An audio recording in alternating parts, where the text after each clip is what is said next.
Very good. Well, welcome again to the 2023 Heartland State of Diabetes online event. We're so excited you've joined us today. Whether you're a stakeholder in the employer space, whether you're an individual that is on the continuum dealing with diabetes in some capacity with yourself or your family, whether you're in healthcare, any stakeholder in between, we're very excited to talk about the landscape of diabetes, how things are changing, and bringing together expert opinions and perspectives on how to navigate care pathways in ways that are meaningful for you and your people and for your life.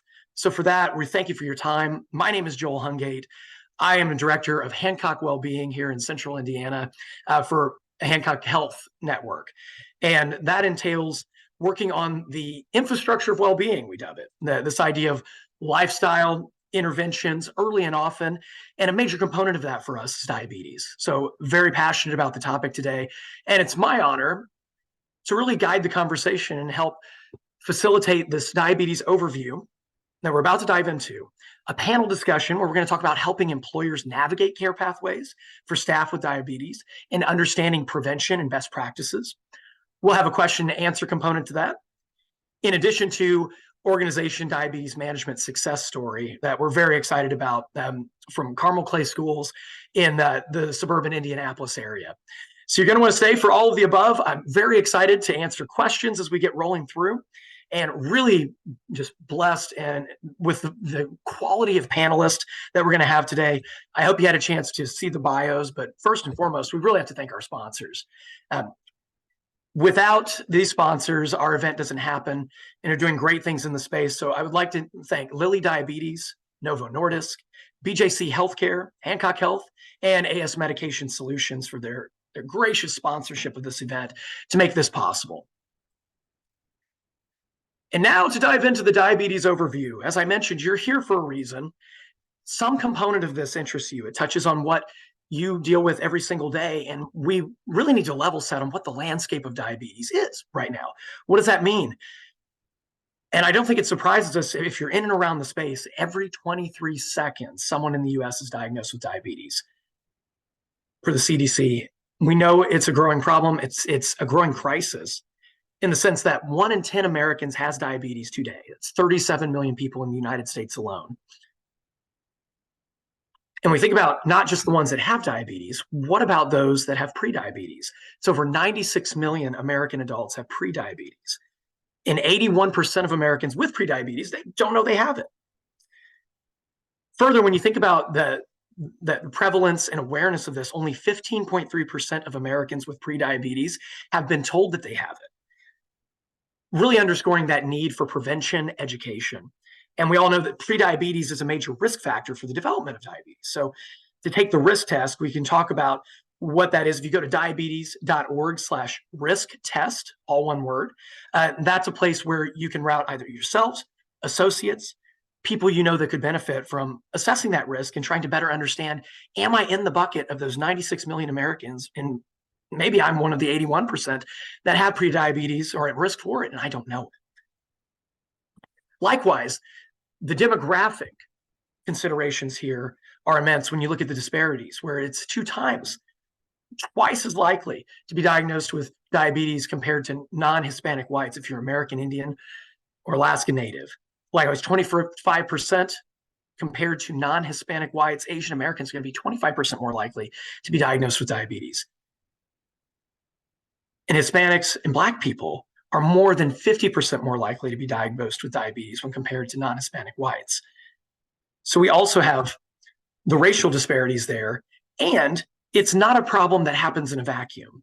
We know it increases the risks for many serious health problems. We're going to get into this at the panel level today. But heart disease, stroke, kidney failure, blindness, amputation, all of these things are compounding and confounding factors for diabetes. And it leads to killing more Americans than breast cancer and AIDS combined. And it doesn't stop there. As employers and stakeholders on this call, we know that there's an immense economic burden, where the annual healthcare costs for somebody with diabetes are 2.3 times higher than for a person without. And thinking of just dollars spent, $1 of every 7 healthcare dollars spent is spent on treating diabetes and its complications. to the tune of over 327 billion in economic cost of diagnosed diabetes in the United States. And that's diagnosed, not the risk factors and things that also translate into productivity, absenteeism, presenteeism, quality of life measures. And these are the types of things that we are bearing as the healthcare system, as employers, especially with employers being an inordinate amount of the ones providing the benefits to their associates. They're paying for these higher expenses. So we think about the primary factors that are fueling the crisis.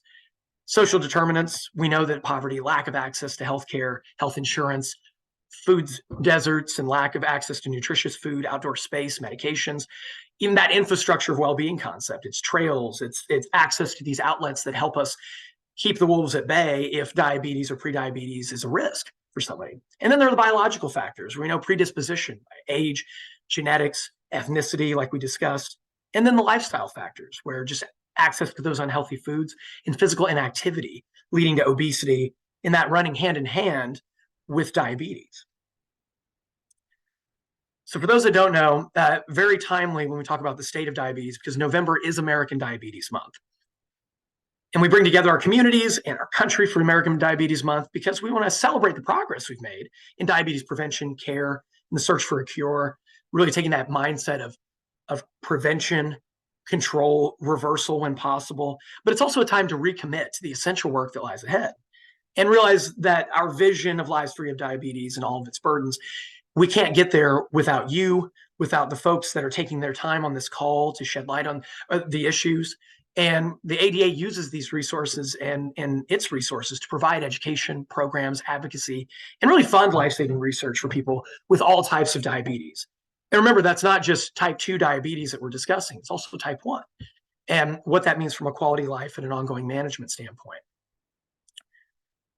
So you'll see this, together we fight to end diabetes. And you're a part of that. So thank you for being on this event, and thank you for your interest as we start to think about how we're going to help employers and stakeholders on this call navigate those care pathways for your staff, people, family members with diabetes, and then those prevention methodologies. That's going to tie us into our panel discussion today.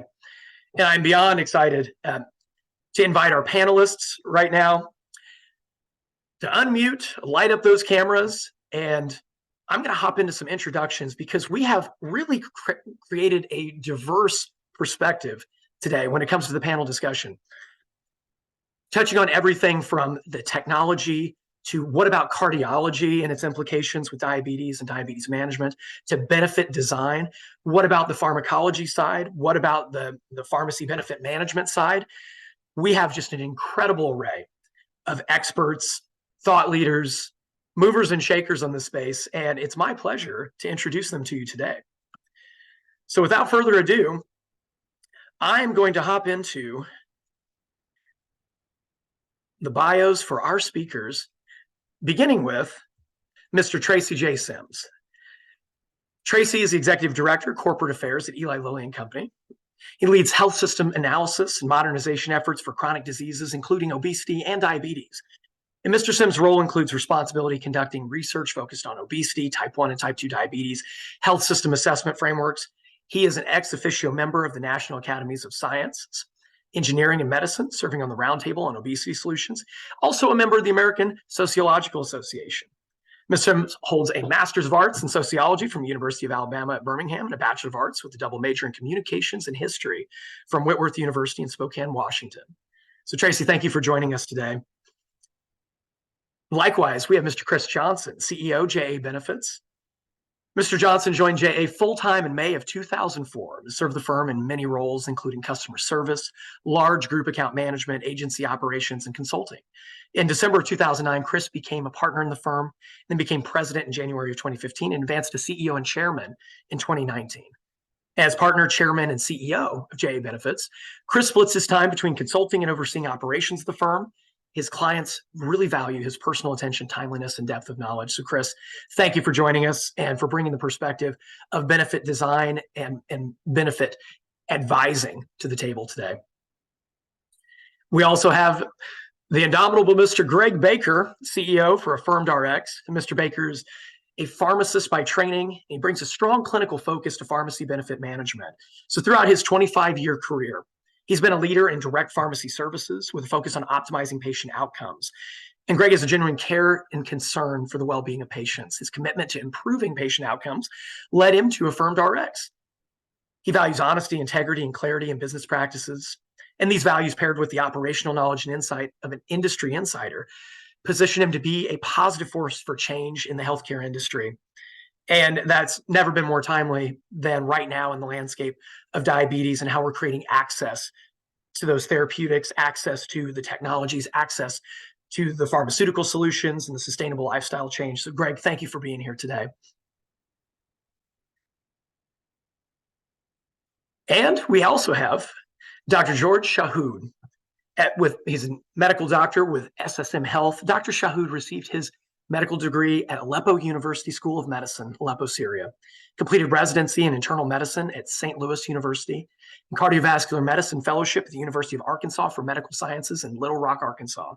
He's also completed an advanced heart failure and heart transplantation training at the University of Arkansas for Medical Sciences and Washington University Barnes-Jewish Hospital in St. Louis. Dr. Shahood is an adjunct clinical faculty at St. Louis University. He is the regional director for the heart failure clinical program at SSM Health for St. Louis and Southern Illinois region. And he also serves as the director of cardiology at St. Joseph Hospital in Lake St. Louis.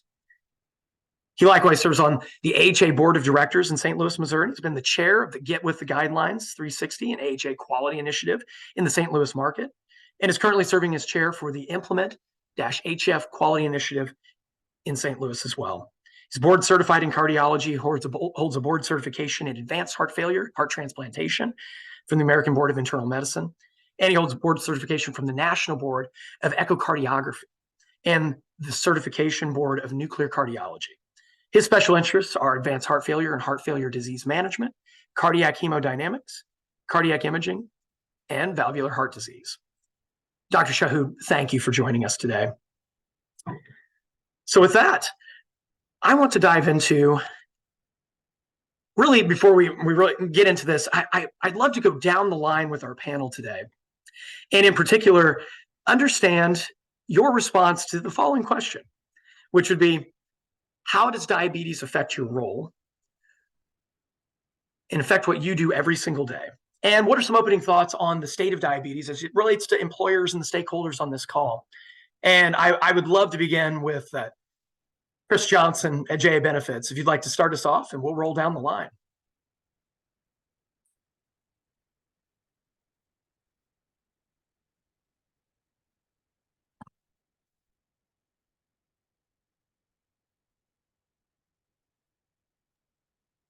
Thank you, Joel.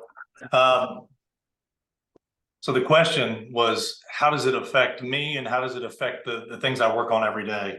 I can tell you about all the stuff we do and the people we work with and the great organizations we get the opportunity to represent and the folks that we get to talk to. But if everybody on the call would just take a moment, I think about when we're talking about diabetes, and you'll have to give me a little bit of grace, but I would use the acronym CARE, C-A-A, that's the grace I need, R-E. So not in any particular order, but things we must remember. We've got to have compliance, adherence, awareness. We've got to eliminate, remember we're dealing with people, not just numbers and cost. And we've also got to eliminate all the barriers to care. And so for perspective, when we can do those things, when we can get people compliant, adherent, we can create awareness around the challenges and those that don't know about diabetes or are pre-diabetic and don't know it. If we can help them, if we can remember we're really dealing with people and we can eliminate barriers, now we've got a framework for actually making progress towards very large goals. As Joel said earlier, $1 in $7 spent in healthcare is spent on diabetic or diabetic treatments. And so naturally in our world where you as employers or as an employee or someone who has healthcare recognizes that those costs drive our individual premiums and our individual cost of care. And so we focus on those every day. And so diabetes is one of those things that each and every client we work with and each and every person we engage with it's a part of our dialogue. It's a part of our conversation. Oh, that's outstanding. Chris, thank you for that. Tracy, your thoughts on diabetes, how it affects what you do every day, and the general landscape for the stakeholders here.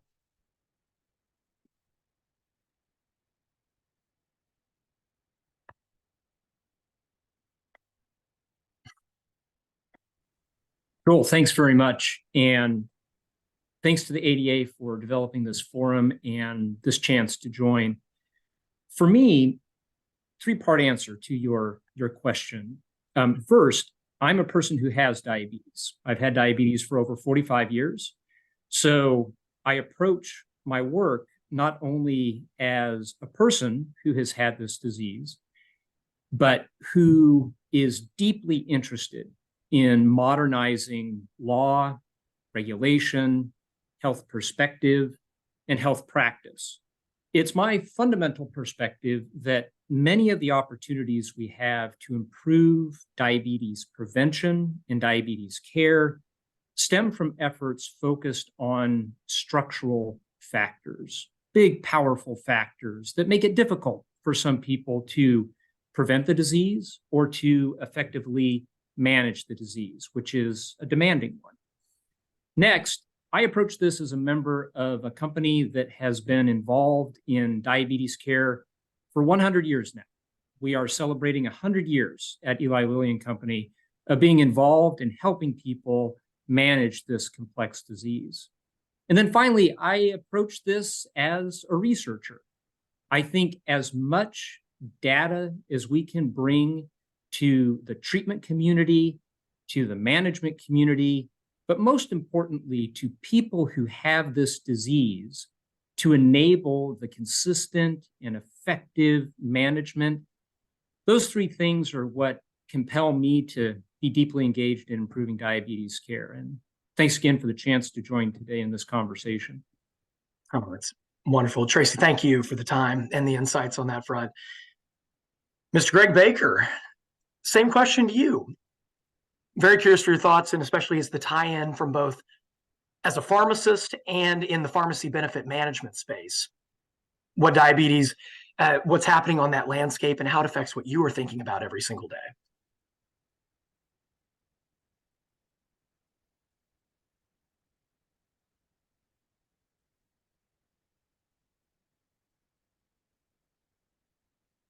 Thanks, Joel. Appreciate that. And it's interesting, I think from my historical background, as you brought up, really working from a community pharmacy perspective, we saw a lot of diabetic patients who were not getting the support they really needed to understand their disease, all the various implications of their disease, and how they really can help make themselves and their overall quality of life improve. So from our standpoint now, working at a pharmacy benefit manager, historically, our role in the industry as PBMs is really just to decide what drugs diabetics can get. It's really not the doctor's decision, let's face it. That PBM, who is, kind of the one making the rules on formulary, says, I'm going to cover Tracy's drugs at Eli Lilly as opposed to maybe Novo drugs. And then they just let the system play out. But the reality is diabetics, almost more so than any other disease state, in our opinion, really need this very deep integrated care model supporting everything that they need to do. And recently, we have a role in our organization called a patient care advocate. So we fundamentally believe that there needs to be clinicians who can help all of our patients from a pharmacy benefit management standpoint, really understand their care and coordinate that care back to the physician and the pharmacist as well.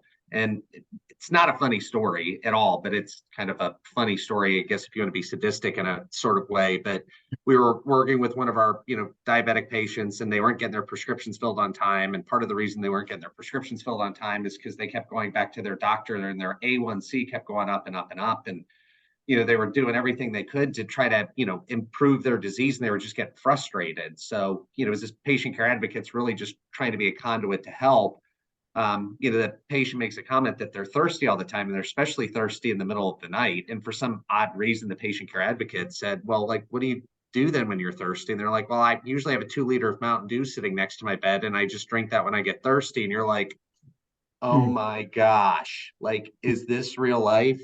But they don't know. Nobody's ever really, for some reason, taken the time to talk to them about how bad Mountain Dew is for your, blood sugar levels if you're diabetic. So, just the ability to engage people and, meet them where they are and give them the information they need and the support they need to improve their disease is so important. And so that's where, I think getting these cross-functional conversations started here like today is just so important if we're really going to help tackle this problem of diabetes in America. Oh, that's outstanding. Well, I think you hit the nail on the head. There's the themes that I think are going to continue to manifest in our panel discussion: access, education, and then right intervention, right place, right time, right price is another one, because that's also part of the consideration. We think about the burden on the healthcare system and what can an ounce of prevention do on that front. And then, as a perfect segue to Dr. Shahood, which thank you so much for joining us, Dr. Shahood. It's not a problem that just happens in a vacuum.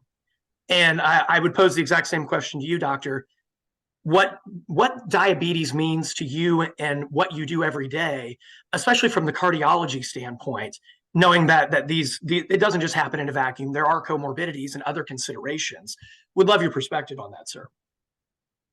Thanks, Joel, and truly, it's a pleasure for me to be on this panel as well with the esteemed colleagues. It's to participate in this 2023 Heartland State of Diabetes, which is also supported by the ADA. From a provider standpoint, it's quite intriguing because I'm a heart failure cardiologist, and I've been in this practice for over 20 years, and we deal with patients at the intersection between diabetes, other comorbidities, as well as complications from diabetes. And we all know nowadays, as you mentioned about the statistics, it's truly becoming an epidemic.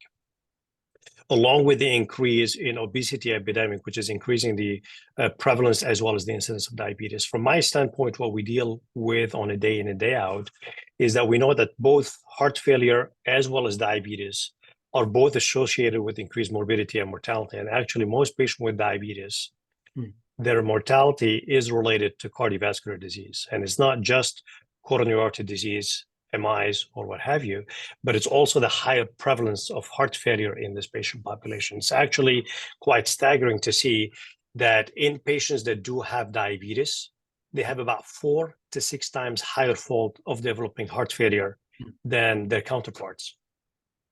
And with a bit higher chance in females, as you alluded to as well, higher chance in minorities that we serve in this day and age. And the prevalence is actually even a bit higher in younger patients, younger than the age of 45. And that's why it's becoming quite important when we manage those patients to look at the entire spectrum. We're not dealing with the disease state. We're dealing with a multidisciplinary approach, because heart failure patients, a lot of them have diabetes, but at the same time, if you look at the diabetic patient population, they have other comorbidities. You cannot just focus on one aspect of it. And that's going to tie into this discussion as well as we talk about the comorbidities. As we mentioned, the main cause of increased hospitalization for diabetic patients beyond the diabetes control is related to cardiovascular event rate. And that's what we've been focusing on from our standpoint. And the important part is that now we have more at our display from therapeutic options as well as interventions, not just to improve diabetes control, but at least to make sure that whatever we use to manage diabetes does not increase morbidity from cardiovascular standpoint as well. And that's one of the intersections between heart failure, diabetes, as well as cardiovascular disease. I want to stay there and pull on that thread a little bit. When you talk about what types of specific medications can address both diabetes and the comorbidities, especially heart failure, especially for the stakeholders on the call here, are there care pathways, medications, technologies that you think employers and those should be aware of as something that finds its way into your practice, and you see helping those patients that are dealing with that 1-2 punch that you mentioned of diabetes being something that is an amplifier for the cardiovascular issues, and vice versa, creating that kind of vicious cycle. Would love your thoughts on medications and other modalities that are finding its way into your practice there. Sure, I'll start first by highlighting one point that we all know that aggressive diabetes glycemic control has been shown to reduce the risk of microvascular complications.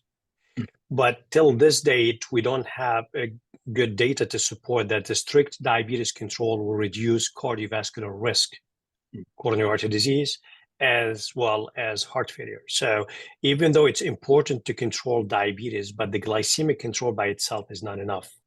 So the options when choosing which medications the patient needs to be on, which class of medication the patient needs to be on, we have also to be mindful that from cardiac standpoint, we have to pick the classes of medication that has been shown to have at least neutral, if not beneficial effect from cardiovascular standpoint. And actually, that was the FDA mandate in 2008, that any diabetes medication that goes on the market has to go through rigorous cardiovascular outcome trials to show that it's not detrimental, it does not increase a risk of cardiovascular complications.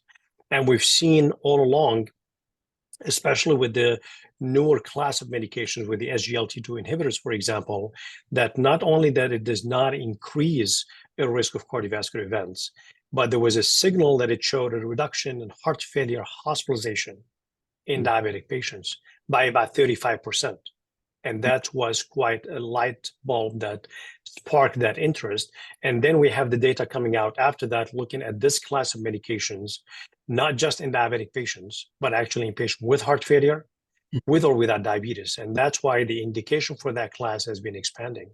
So as it pertains to patients with diabetes, as long as their A1C is not more than 9, and we're looking at supplementation with the first and second line agents, it becomes clear that for those patients that do have underlying heart failure, that this class of medication as the SGLT2 inhibitors becomes a class 1 indications to be used in this patient population to prevent heart failure hospitalization and reduce mortality. On the other hand, if we look at the entire spectrum of cardiovascular disease, the other class that has been also shown to have benefit in that regards is the GLP-1 receptor agonists, or the GLP-1 as well as GIP-1 drugs, especially the ones that are injectable, whether we're talking about semaglutide or the other class of that medication that has been shown also to reduce the risk of cardiovascular events in patients with diabetes. From my standpoint, when we look at the management, we have to focus on glycemic control as a priority because it does reduce microvascular complication. But at the same time, we have to be mindful of which class of medications will reduce event rate because, as we said, most patients with diabetes, their mortality is tied into either cardiovascular disease or renal disease for that matter. And I think corollary to all of that, Tracy, you mentioned being at the interface of a lot of those comorbidities in your career and your perspective, whether it's on the anti-obesity side, the obvious anti-diabetic applications of the technologies. Would love your thoughts, that consideration for kind of the whole person here. And when I think about it as an employer stakeholder, Chris alluded to this too, we're dealing with people. And just like Dr. Shahood was walking through, none of this happens in a vacuum. And how these technologies and our understanding of treating the whole person, understanding and empathizing with what they're going through, and having our technologies align with that, as well as benefit plan design, which is where we're going to, that'll be my follow-up question for you, Chris. But Tracy, I would love your thoughts on that, being at the intersection of those modalities and why it's an exciting time. Because I know if you're an employer, you've heard the words Mounjaro, Wegovy, Ozempic, and you're thinking about, okay, well, what's that mean for my people? And it's always so good to start to empathize with what somebody would be going through when they're approaching that care pathway, and then what kind of promise these technologies hold. So I'd love your thoughts on that. Sure, Joel, thank you.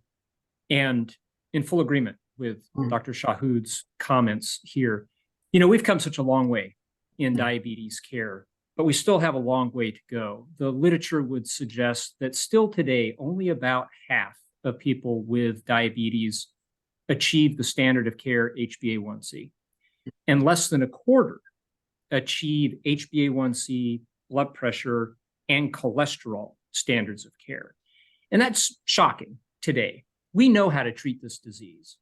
We have remarkable tools to treat this disease with, but there are barriers to attaining, one, aggressive early blood glucose management, and two, helping people reduce their weight. Added on to that is effective blood pressure management and cholesterol management. We have the tools, we have the knowledge, we just have to be able to take the action consistently to help people leverage those tools. The literature would further say one area of focus is around this idea of clinical or therapeutic inertia. Today, 4 out of 10 people with diabetes who see their healthcare professional and have an HbA1c over 9 have no change in their therapy in the following 6 months. This fact and this issue is highlighted in the ADA standard of care. And so continuing to recognize and combat issues around clinical or therapeutic inertia are critical. I think another area of focus is ensuring that we have the right support for people who are newly diagnosed with diabetes, to Greg's comment, or for those who are struggling with their diabetes management. Struggle being measured as, are they taking their medicine as their healthcare provider has recommended? Are they getting the kind of testing they should for their glucose, for their eyes, for their feet? And are they getting the right emotional and social support? Diabetes is a complex and challenging disease to manage from a day-to-day perspective. But as a final comment, colleagues and I were interested to interrogate the literature to understand, in this context of need for more aggressive blood glucose, weight reduction, and durability of care, what do people with diabetes want?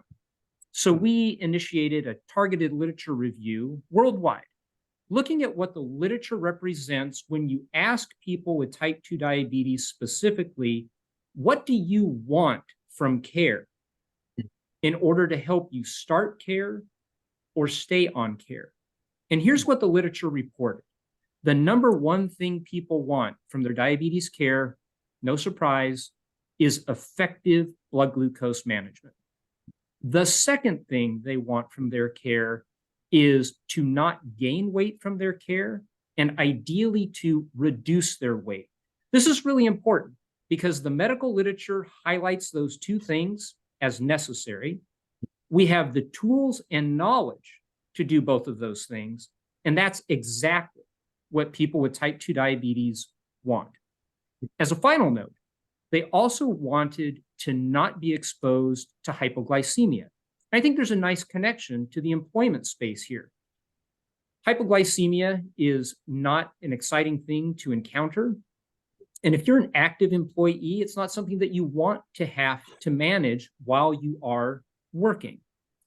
So I think we're at an exciting time. We know we need to make improvements. We know we have the tools. We know we have the knowledge. And we know what people with this disease want. It's a matter of bringing it all together so that they can durably access and utilize these tools to manage their diabetes and give them the best chance to exercise the choices they want in their life. I want to pull on that thread of clinical inertia. I think that when you think about the behavioral component and starting to understand, hey, how can I help my associates, my people, my family member, myself, how can I be a better advocate in these care pathways and navigating them? I think about clinical inertia, and then that idea of what Chris brought forward. Care. We're dealing with people. We're empathizing these care pathways. We're understanding, communicating. I think to your point, Tracy, there's this incredible opportunity before us right now to kind of have a better menu of options in terms of addressing, managing, controlling, preventing. Chris, from the benefit design standpoint, it fascinates me when we think about how do we take that ethos of the CARE acronym and start to understand clinical inertia. How are we removing barriers for people to say yes to these things, access them, but not even access it. Half of it's just knowing what your benefits are, how you can use it. And what's your take on that? Because it's similar to what we see in the wellness space, which is the space I work in. Oftentimes it's just the perception of what is available to you has more to do with your satisfaction of the benefits you have access to than the benefits themselves.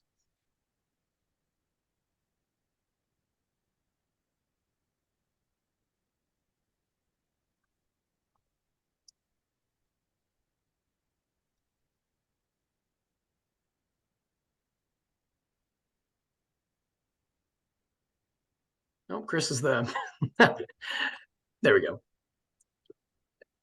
I was wondering if, is your unmute having trouble there? Yeah, there we go. That's right. I might kick same question over to Greg while we're working on that. If your unmute works too. You see?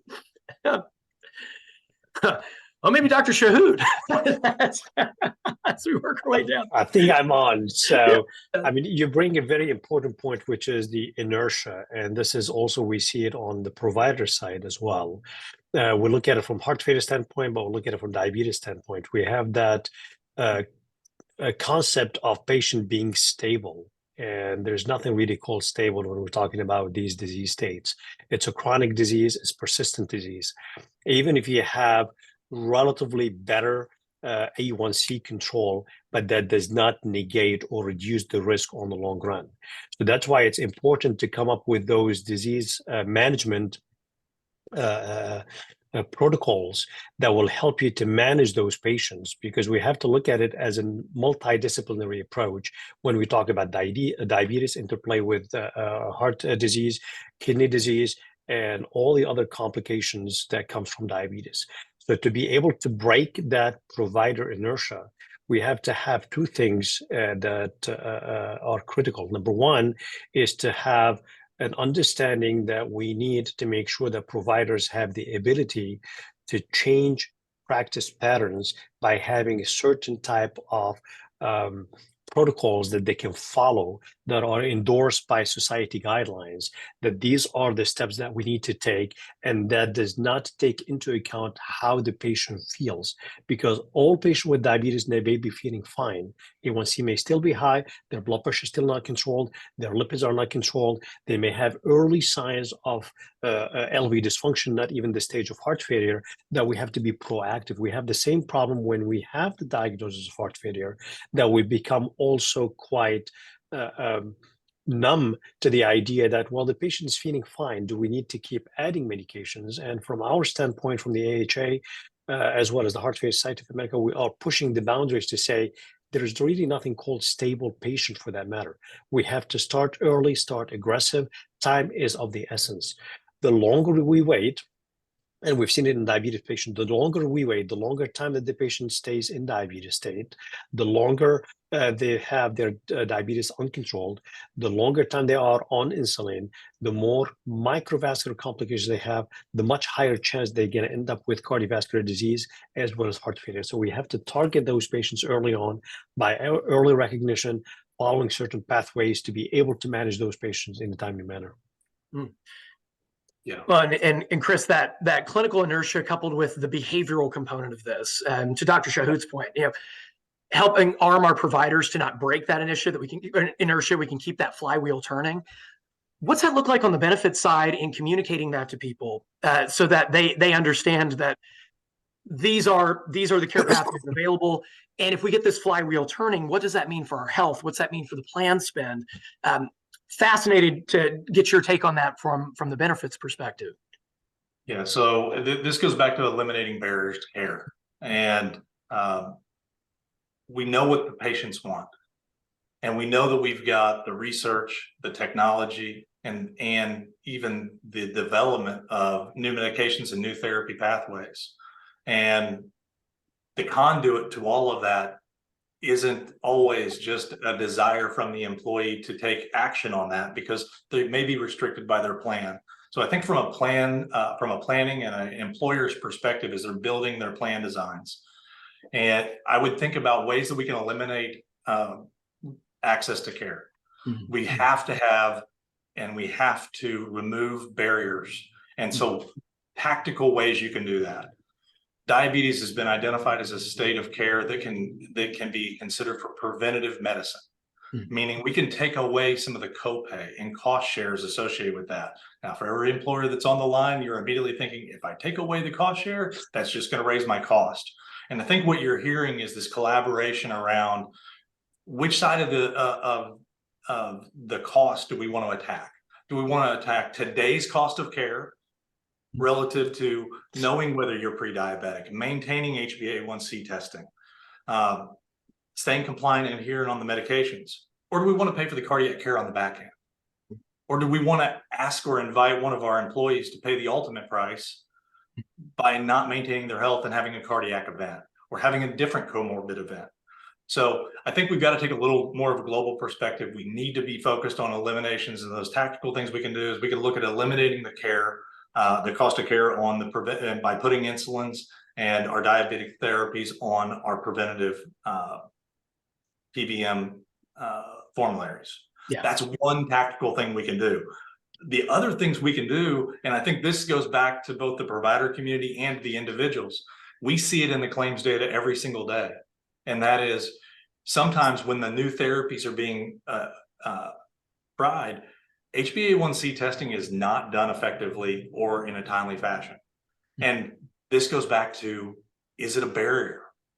If we have an event with a specialist where we're doing HbA1c testing and we have pharmacy cost on this side of the equation, if every time that patient is expected to go and check in on their health, they're also expected to pay, we see a reduction in compliance. So finding those other alternative ways that we can reduce those costs. If we're going to pay $4,000 for a high cost therapy, why not pay for an HbA1c? To know that it's working, and to not have the reason that the patient won't do it is because they have to pay a deductible and co-insurance on a lab, or they have to pay a copay to go to have the labs drawn. And so we have to be realistic about the total cost of care, and we have to find different avenues to start isolating, because as it's been mentioned several times, our patients with diabetes and prediabetes there's a significant correlation to all the other comorbid events. And it's a top 5 disease state from a cost of care standpoint in almost every single plan we have. So we've got to start to look at a more global and not just this year, this plan year, this premium. And we have to take that global perspective if we're truly going to reduce the cost of care over time. And similar to that, you brought up the pharmacology side. Greg, I'd love your take on it too. When you think about the patient care liaison approach and advocacy approach of removing those barriers proactively, and what's that mean for the diabetes patient when you can start to enculturate an experience like that from a compliance standpoint? I think those are the little victories that, if I, as an employer in our community, I think, gosh, we have all these excellent tools at our disposal, to Chris's point, but do we understand when, where, and how, and at the right place, right time to access them? What's that look like on the pharmacy benefit management side, and from a pharmacist hat, in what you've seen with patients? Yeah, great question. Thanks, Joel. And I think Chris's comments really hit it spot on, right? I think too often we look at diabetes care in one silo or another, and we really need to take a step back and look at it more globally.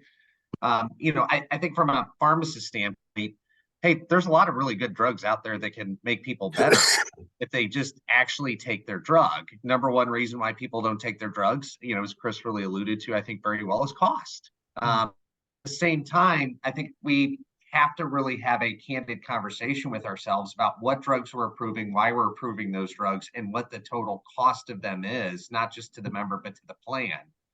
For perspective, we've got a new client. They've been on board since the first of this year. Right now, 30% of their entire pharmacy plan spend is GLP-1s. 30%. That is just completely unsustainable. And, I think we're still living in this world, especially as we talk about GLP-1s, because that comes up in literally every single conversation we have, is how can we afford these? And so our answer back to the market is, hey, these are good drugs. These really help get people to a healthier weight, healthier lifestyle, hopefully, better place of care. But you're right, we can't afford them, especially in perpetuity. So instead of just like saying either no, we're not going to cover them, or yes, we're going to cover them, and then just plan costs are going to go up, which means premiums are going to go up for the entire population. We do think there is this middle ground where we say, hey, let's put some actual care around this patient who's getting the GLP-1, make sure they're, actively enrolled in and understanding how their lifestyle choices make a difference in their diabetes, from a nutrition standpoint to a movement standpoint to other. and make sure that we're supporting them at the same time we're giving them these drugs. And then we're meeting certain clinical markers along the way. Are you losing weight? Is your, HbA1c going down? Are we really seeing what we would expect for the investment that we're making in the drugs? So, I do think this is the point in time in our medical history in America where we do have to say we can't look at pharmacy and medical in separate silos. We've really got to bridge the gap between those two, understand how they can collaboratively work together, both from a cost and an outcome standpoint, and really do something different. Yeah. Perfect segue into some of the prevention considerations, right? Because from my perspective, we've always thought about prevention in kind of two different buckets. One, the obvious reason, just avoid the issue altogether. But I also think about preventing the acceleration of a problem, that kind of control and reversal conversation. And there are varying shades of possibility there, but with the new drug classes that are available, coupling that with sustainable lifestyle changes, the ability to stop acceleration and then get onto what ends up being a sustainable maintenance lifestyle focus or a maintenance weight, or hey, I've gotten my A1C under the diabetic levels that I was coming in at. What's that mean for my long-term prognosis? The exogenous insulin arms race that kind of happens. What an incredible opportunity to have that flywheel start turning with some of these new drug classes. To your point, if we can connect the dots on the care. And Tracy, I would love your thoughts, especially from the data perspective, and knowing that the approach with a lot of these new drug classes includes that more holistic, what about lifestyle change? How is that coupled with this when we think about type 2 diabetes? What are some of those primary preventative measures that for type 2 diabetes in particular that employers should be aware of from your perspective? Yeah, Joel, thank you. It's such an important question. And thinking about a slide you shared at the beginning of our conversation showing 96 million Americans have prediabetes, it puts an exclamation point on the importance of prevention. In the United States, we have made progress here and there, but we still have not found an effective way to broadly prevent type 2 diabetes. Doesn't mean we shouldn't stop. I think it means we should continue to aggressively approach in a rigorous manner how we can broadly start to prevent this disease in a meaningful way. I'd like to give you just a couple of layers in my answer. We know that there are certain communities, especially those with lower levels of education and lower levels of income, who have a much higher risk of type 2 diabetes and also a higher prevalence, maybe as high as 15% in the Black African American, in the Alaskan Native, Native American, and Hispanic communities. A long-term perspective would suggest that we need to continue to improve educational and income levels for communities as one means to reduce risk for type 2 diabetes. Next, the literature and the standards of care are very clear about the relationship between excess weight and risk for type 2 diabetes. We have to renew an approach to reduce weight and ideally thereby reduce risk for type 2 diabetes. Here I would highlight at least two things. Number one, the National Diabetes Prevention Program, which is a validated methodology to support people where they live in reducing their weight and finding ways to durably maintain that reduction in weight.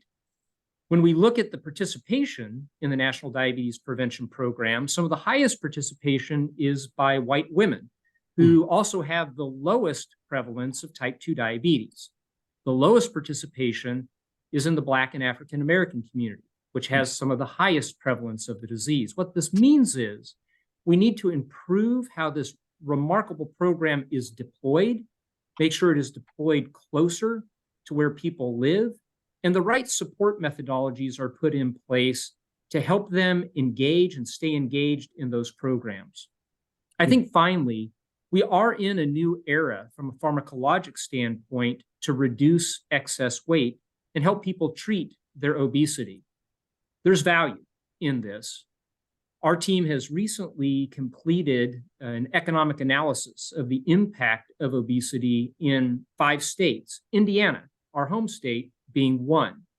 As part of that analysis, we did a microsimulation of if we were to reduce weight in the population that has excess weight in the state of Indiana between 5 and 25% at 5% increments, what would that mean from a reduction in incidence of certain disease states, type 2 diabetes being one?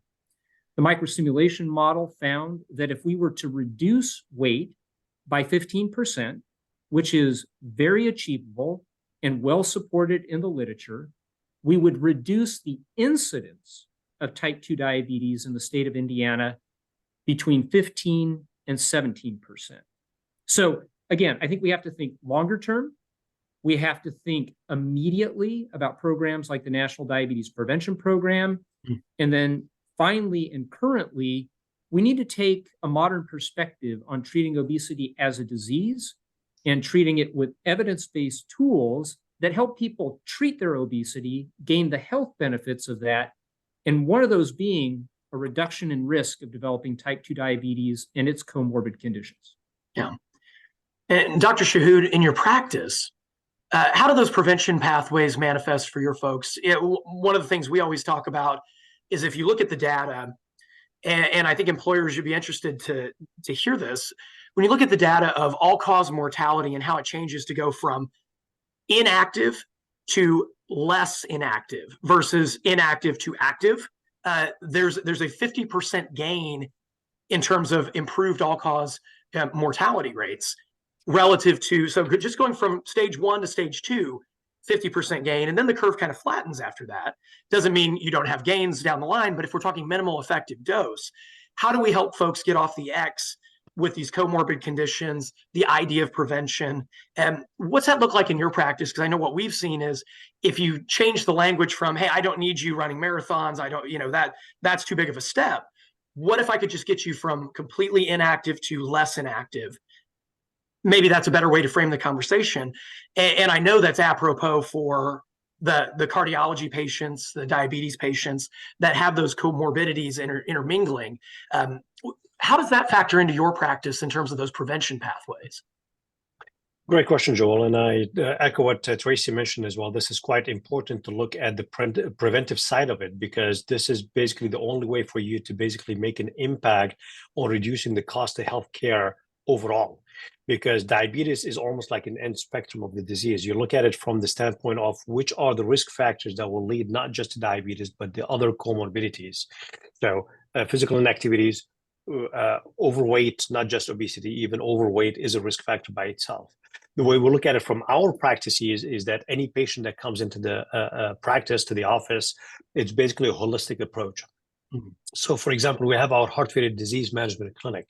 It's kind of a complete approach to those patients, not looking at just one disease state, but looking at their comorbidities, but at the same time also addressing the risk factors, trying to basically prevent any events or even prevent the development of diabetes, because we know that not just the diabetes can cause heart failure, but heart failure patients by themselves are at higher risk of developing diabetes. And that's irrespective of how strong or weak their heart is, because even patients with heart failure with preserved ejection fraction, nowadays we have data to show, especially with the obesity phenotype of that disease, that targeting the obesity part can improve outcome for those patients. So we'll look at it from the standpoint is, number one, lifestyle modification. Number two, increased physical activities. And even by our AHA guidelines, physical activity does not have to be intensive physical activity. It doesn't have to be HIIT training. It's just simple, plain walking on their own pace on a flat surface for up to 30 minutes a day. And I usually kind of simplify it to say, you don't have to start running. You can start first by doing about 5 minutes or 10 minutes. And every week you just add to it. I see you back in about a month. I need to see your progress.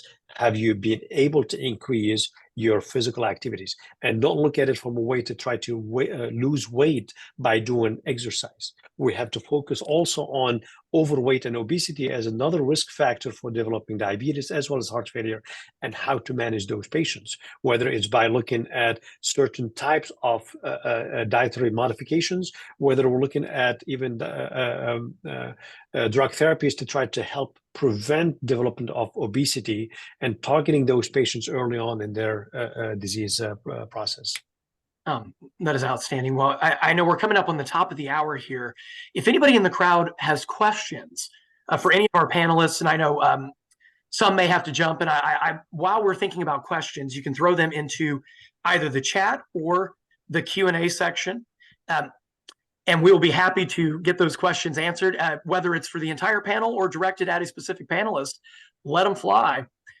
But while we're doing that, I want to kick it over for some final thoughts as we think about this intersection that we have of technology, access and affordability, the patient-centric approach of understanding the person, removing the barriers and creating that clinical inertia that we've talked about.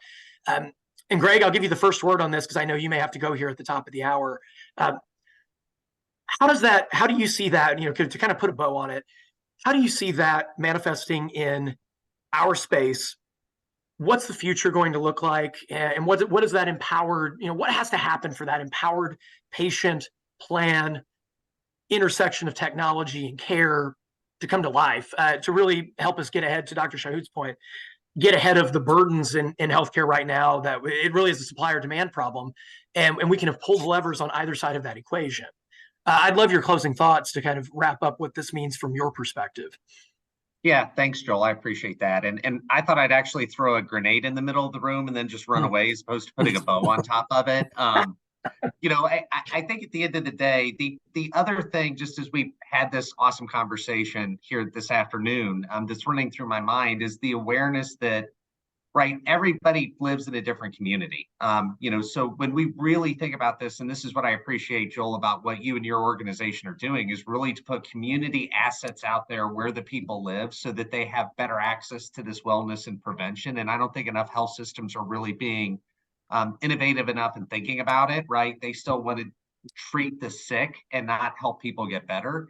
Mm-hmm. And so if we start having this community view, then you've got the reality of who really has access to good sidewalks to walk. Dr. Shahut talked about, like, hey, you don't have to go run a marathon, but just walk for 30 minutes. But sometimes that's really hard. How do we really understand how people are getting access to food, especially fruits and vegetables and these other things? Do they live in a food desert? So there is these kind of actually very large societal problems that we need to solve for the majority of people, frankly, that have diabetes, because if you have great access to care and you can afford your drugs, you're going to get a better outcome. A lot of times it's the people who don't have great neighborhoods to live in, don't have good access to, food and some of these other basic, essentials that you need to live a healthy lifestyle.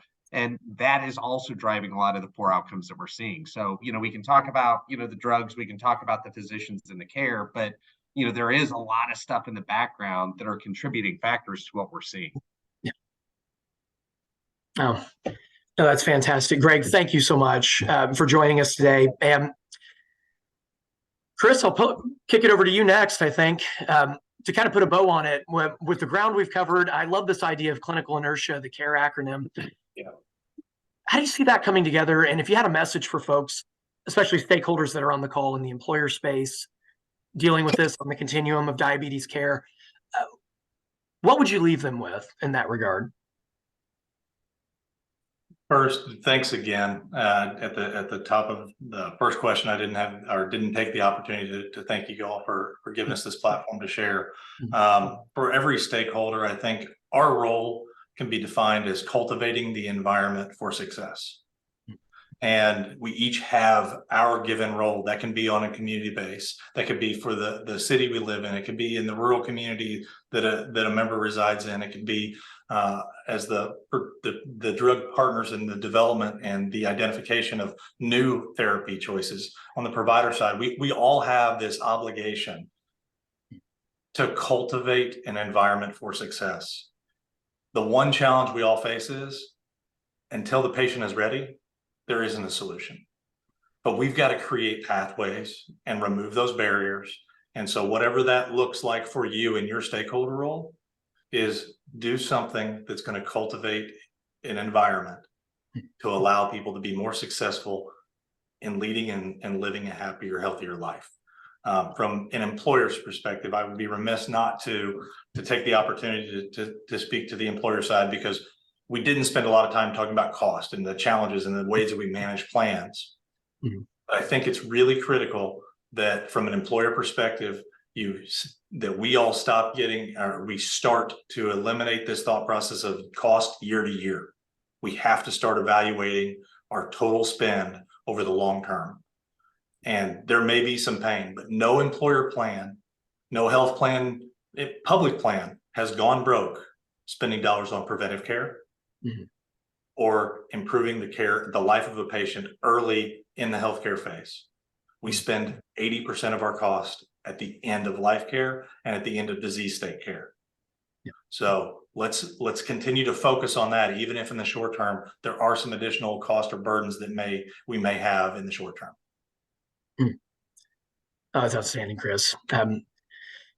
Tracy, closing thoughts from you, sir. Joel, first, thank you to you and the other panelists and the ADA for bringing us all together for this great conversation. You know, yesterday, the ADA highlighted the release of the newest economic impact data on diabetes. Nationwide, about $412 billion economic impact in the United States. Over $100 billion of that realized in indirect sense on productivity. So this connects to the employer discussion. Those numbers are important, but the most important thing is that there are 37 million individual stories, life stories behind those big numbers.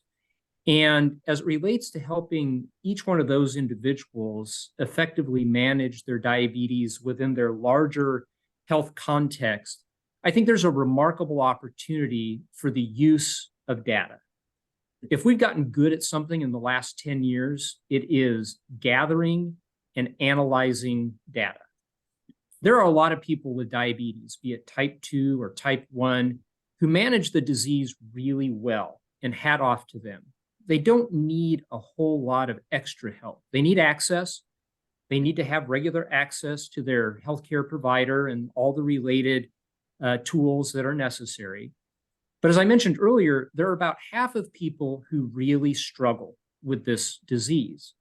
And leveraging data to identify those individuals, which we can do, and then having the right mechanisms through the insurer to lend the assistance that's going to help improve their health and health outcomes.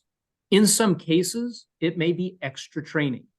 In other cases, it may be a new therapy is utilized. In others, it may be social or emotional support. But when we look deeper at the information that was shared yesterday, there's about 12,000 incremental dollars per person per year who has diabetes spent on the care of diabetes. That means there is a significant amount of resources that may be deployed in a way based on data that can help improve health and health outcomes, and thereby the quality of life, and thereby the level of productivity that employee brings to their employer. As a final note, I want to thank employers who have joined. They have a lot of responsibilities, and I, for one, am eager to collaborate on finding efficient ways to bring the best health to the workforce we possibly can. Outstanding. Thank you for that, Tracy. And Dr. Shahood, closing thoughts from you, sir? Thanks, Joel, and thank you all for the panelists for being on this call. This was truly a great collaboration across the spectrum, and thank you for all the people joining us today as well. In closing, from my standpoint as a healthcare provider, it's kind of important as we look at managing patients nowadays. We recognize that each patient is unique and they are individuals, but at the same time, from a healthcare standpoint, we're looking more at population health and how can we make an impact on the larger scale, not just on the individual scale. So we have to take care of that. We have to be accountable for those measures. We know that there are gaps in care. Some of it is related to access to care, living in certain communities, which may increase their risk of these disease processes.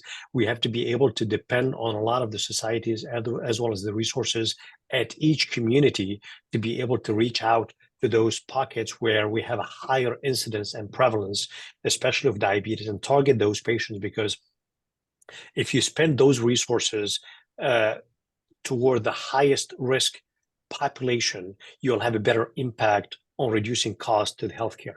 Focusing on prevention is quite important. All the panelists have looked into that. Paying upfront for the cost makes a big difference in reducing each hospital admission. Each one-day stay in the hospital will be able to pay for cost of a drug, for example, for several months. It's important to focus on that upfront, making sure that we can not just prevent the complication of the disease, but also prevent the disease itself. If we are able to prevent the occurrence of diabetes, we would have done a tremendous job. So there's still a lot to be done, and I think we have to kind of work on it together as a team moving forward. Oh, and then what a perfect way to end the panel discussion here, where I think a manifestation of what bringing that cross-collaborative voices to the table could look like. And when you have the right stakeholders together talking on the provider side, the technology, pharmaceutical side, the pharmacy benefit side, the benefit design side, as an employer, these don't have to be antagonistic relationships. These can be people on the same side of the table, where when that individual story, to Tracy's point, when that person wins, we all win as stakeholders in this continuum. So thank you so much for everybody on the panel. And again, what a perfect transition to the next phase of our conversation here, where I would invite Dr. Elizabeth Prosser to light up that camera and unmute as we move into the really what happens to be the manifestation of that very same concept, an example of these success stories of what happens when you bring together the right stakeholders in the right place at the right time. And I am so excited to introduce Dr. Elizabeth Prosser. The background here, Dr. Prosser grew up in Northwest Ohio, attended Wright State Moonshoff Medical School in Dayton, Ohio. She completed her family practice residency at Methodist Hospital in Indianapolis, was in private practice in Midtown Indianapolis for 20 years. She's maintained board certification in family medicine since 1992 and the American College of Lifestyle Medicine certification since 2017. And she has been a member of the American Academy of Lifestyle Medicine since 2015. So after 20 years in private practice, she joined St. Vincent Health, Wellness, and Preventative Care Institute, in 2012. And from that time until 2021, she's enjoyed being an integral member of the Institute's team that developed worksite offices in Indianapolis surrounding area. And over that time frame, she really enjoyed working with different employers and the benefit teams to find ways to bring healthy lifestyles to their workforce. And now she's doing that full time at Carmel Clay School Wellness Center, providing patient care alongside her wellness team, which includes 3 other physicians, a women's health nurse practitioner, a dietitian, 2 exercise physiologists, 4 licensed clinical social workers, 4 physical therapists, RNs, and LPNs. And in this, they work directly with Carmel Clay School Administration, Ascension Hospital Administration, and providers of third-party analytics such as Vital Insight to help provide improved experience for patients, healthier workforce for Carmel Clay School system, and was recently invited to speak this past September at the 2023 Health Enhancement Research Organization Forum in Salt Lake City, where the Carmel Clay School System Wellness Center was highlighted as a bright spot among employers across the nation. And I am not exaggerating when I say how exciting that article is, being in the well-being space. And if you get a chance to check it out, the title of the article is Carmel Clay Schools, Bringing Lifestyle Medicine to the Classroom and the Community. It's published in the American Journal of Health Promotion. And that's going to be really the bulk of our conversation today. Dr. Prosser, thank you so much for joining us. And thank you for what you're doing in this space in living out that cross-functional collaboration as a testament to kind of what could be in the space. So thank you for joining us today. Well, thanks for having me. Can you hear me okay? I was having some technical difficulties. No, you're coming in loud and clear. Thank you. Okay, great. So yeah, this has been a great journey, for 20 years just doing private practice, and then joining the Health, Wellness, and Preventative Care Institute. Dr. Michael Busk was the starter of that. And so we started working with Carmel Clay School System in 2013. We we worked with them in building out a wellness center across from their high school. It's a large school system, for those of you that are not aware of that. And we started out really small. So it was basically me, an RN, and a medical assistant. And we started seeing patients, getting a feel for what their population was like, what their needs would be. And over the years, we've grown into this big team. So we started small, and then each year when we would have cost savings, Carmel was reinvesting in what we were doing. And so then we would make a plan. It's like, well, what do we want to do next? Do we want to do a dietitian? Do we want to bring exercise in? And so the idea was lifestyle medicine, and the pillars behind lifestyle medicine include physical activity, more of a plant-forward diet, risky substance use to try to identify that and reduce it, mental health, well-being, and so forth. So we gradually just added all these things in, and we've had really good results. And so, the assistant superintendent, who kind of is the CFO, he'll kind of laugh. He said, I keep spending more money and you keep saving me more money. So in this last year, in 2022, we saved them $7.6 million. And so I asked him to give us some points from his perspective as an employer, what we've been able to do for them. And so these are his comments. In the 10 years of operating the Wellness Center, there's been no premium increase for 6 years in a row, and no plan design change during the 6 years. The highest increase in premiums has been 7%, which is well below trend. Insurance cost savings contributes to a positive employee relations. When premiums are increasing and unaffordable, it creates tension between the employee and the employer. So neither party can afford to have that increase. And then the greatest savings for him is increase in positive employee relations. The employees are really satisfied. They love the Wellness Center. And basically, we just keep getting more and more patients that come there because they love being there.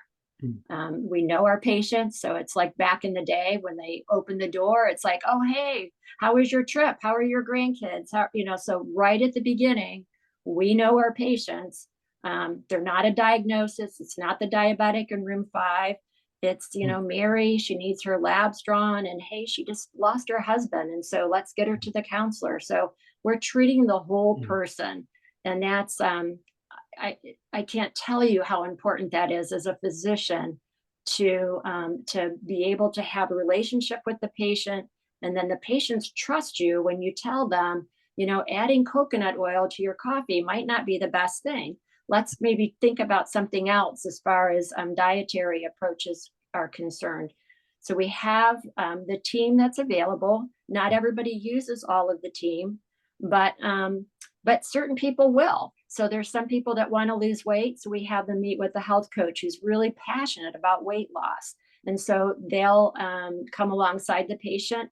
She's had some people lose 100 pounds and keep it off over the last 2-3 years. And so just using these lifestyle approaches. But again, it's about the relationship, and it's about helping the patient choose their why. Why are they wanting to lose weight? Why are they wanting to become more healthy?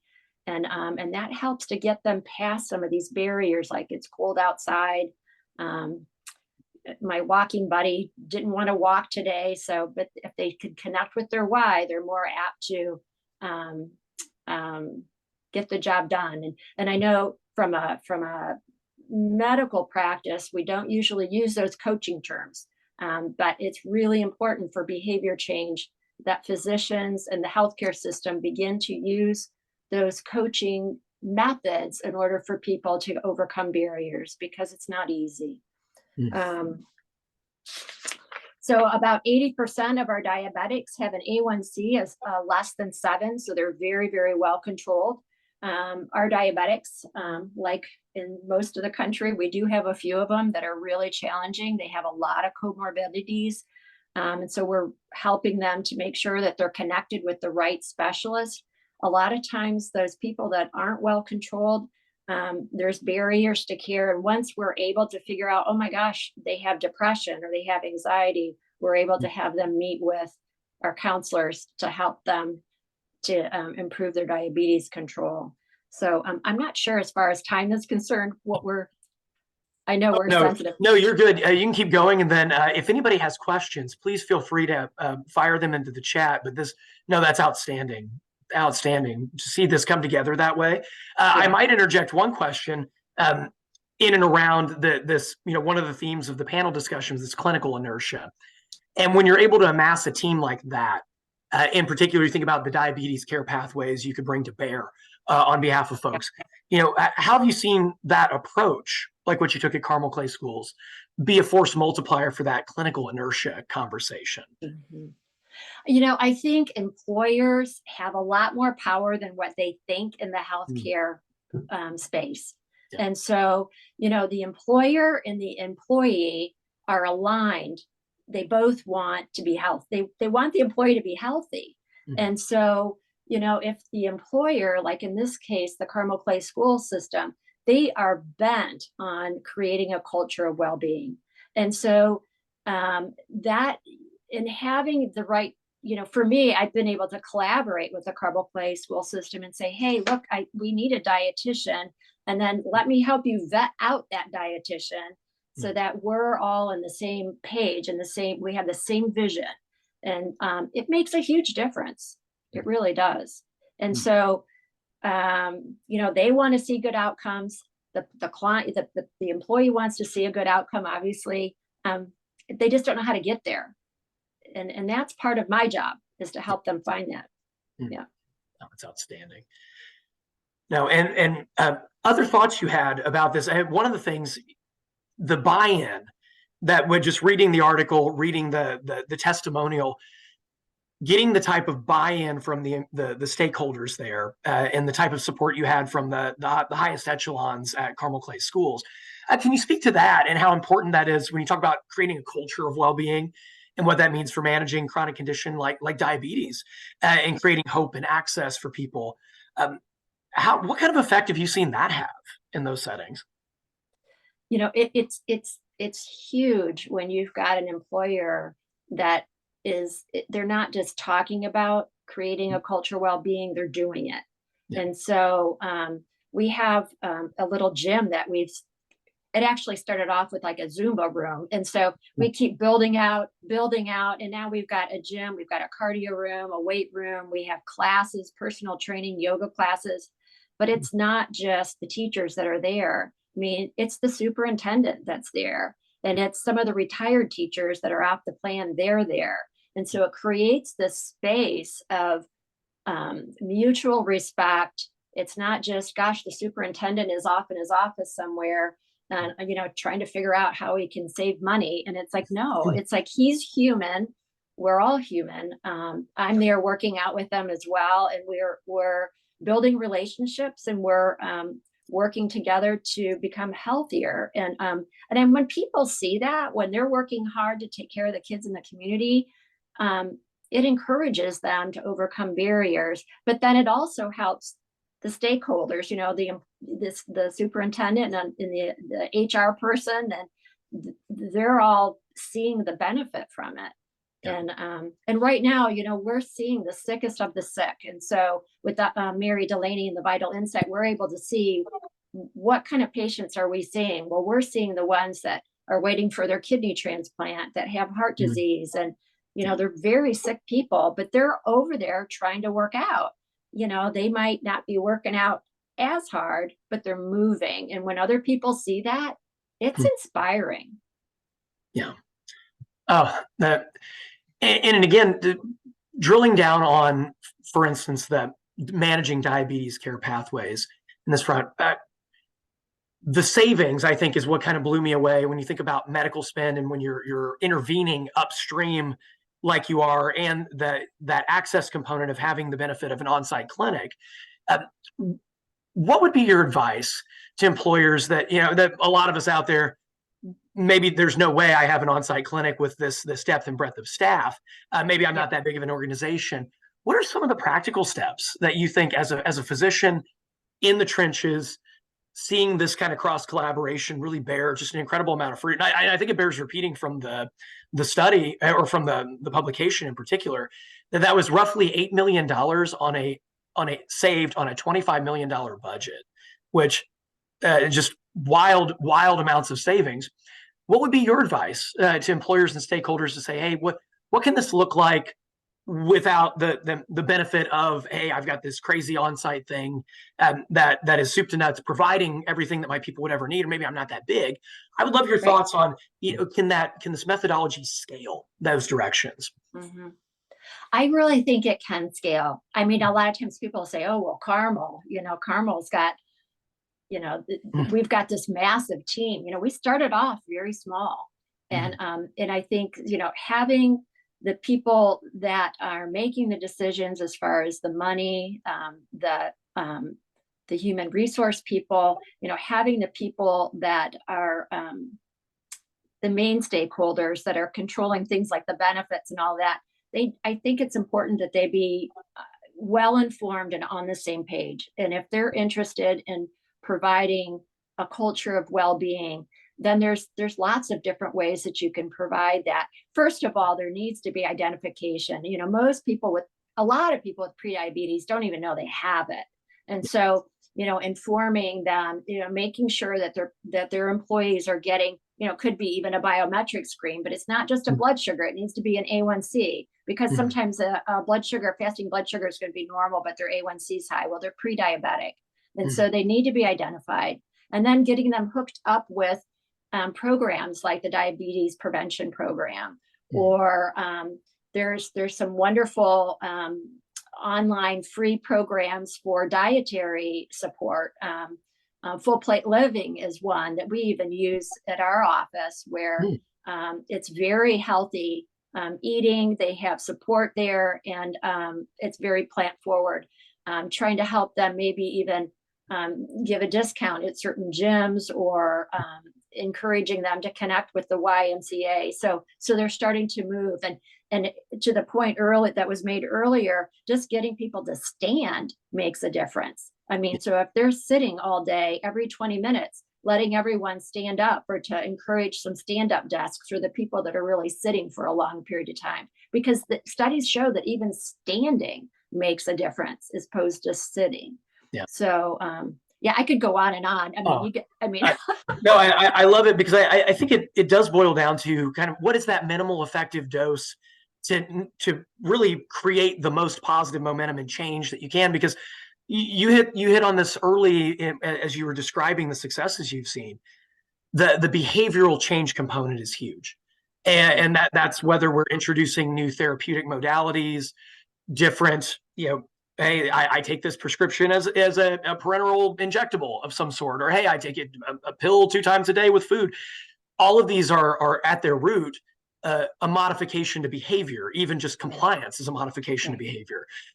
So having that be kind of a central component of your methodology, I think, is huge, and seems to be low-hanging fruit. And that's what it's so encouraging to me, that if we can create engagement around those sorts of healthy things, create a culture that's well-being forward, that's living it from the top down, and what that can do to empowering people to not be in a hopeless state if they're on the continuum with diabetes and maybe not getting the results that they're hoping for.